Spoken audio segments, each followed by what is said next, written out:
How many of you are completely comfortable with calling yourselves a leader?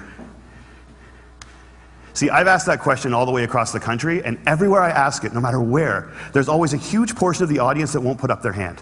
And I've come to realize that we have made leadership into something bigger than us. We made it into something beyond us. We made it about changing the world. And we've taken this title of leader and we treat it as if it's something that one day we're going to deserve. But to give it to ourselves right now means a level of arrogance or cockiness that we're not comfortable with. And I worry sometimes that we spend so much time celebrating amazing things that hardly anybody can do, that we've convinced ourselves that those are the only things we're celebrating. And we start to devalue the things that we can do every day. And we start to take moments where we truly are a leader, and we don't let ourselves take credit for it, and we don't let ourselves feel good about it.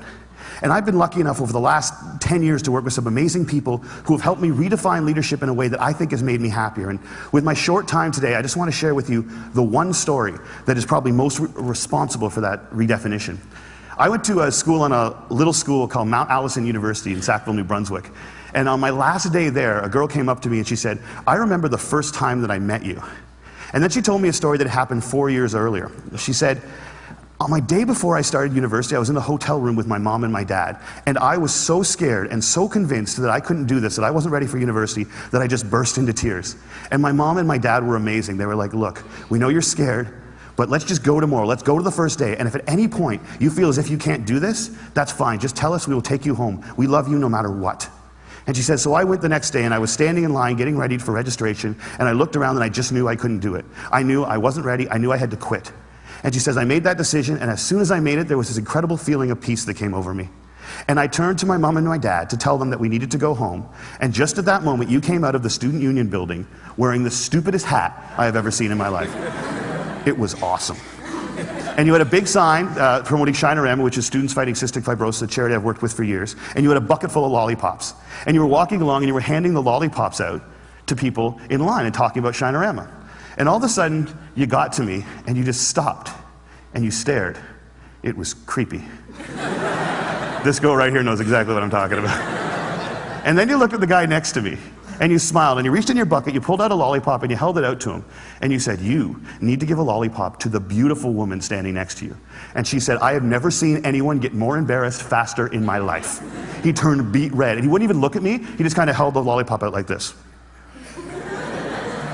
And I felt so bad for this dude that I took the lollipop. And as soon as I did, you got this incredibly severe look on your face, and you looked at my mom and my dad and you said, look at that, look at that. First day away from home, and already she's taking candy from a stranger. And she said everybody lost it. 20 feet in every direction, everyone started to howl. And I know this is cheesy, and I don't know why I'm telling you this, but in that moment when everyone was laughing, I knew that I shouldn't quit. I knew that I was where I was supposed to be, and I knew that I was home. And I haven't spoken to you once in the 4 years since that day, but I heard that you were leaving. And I had to come up and tell you that you've been an incredibly important person in my life, and I'm going to miss you. Good luck. And she walks away, and I'm flattened. And she gets about 6 feet away, she turns around and smiles and goes, you should probably know this too. I'm still dating that guy 4 years later. A year and a half after I moved to Toronto, I got an invitation to their wedding. Here's the kicker, I don't remember that. I have no recollection of that moment, and I've searched my memory banks because that is funny, and I should remember doing it, and I don't remember it. And that was such an eye-opening, transformative moment for me to think that maybe the biggest impact I'd ever had on anyone's life, a moment that had a woman walk up to a stranger 4 years later and say, you've been an incredibly important person in my life, was a moment that I didn't even remember. How many of you guys have a lollipop moment, a moment where someone said something or did something that you feel fundamentally made your life better? All right. How many of you have told that person they did it? See, why not? We celebrate birthdays where all you have to do is not die for 365 days.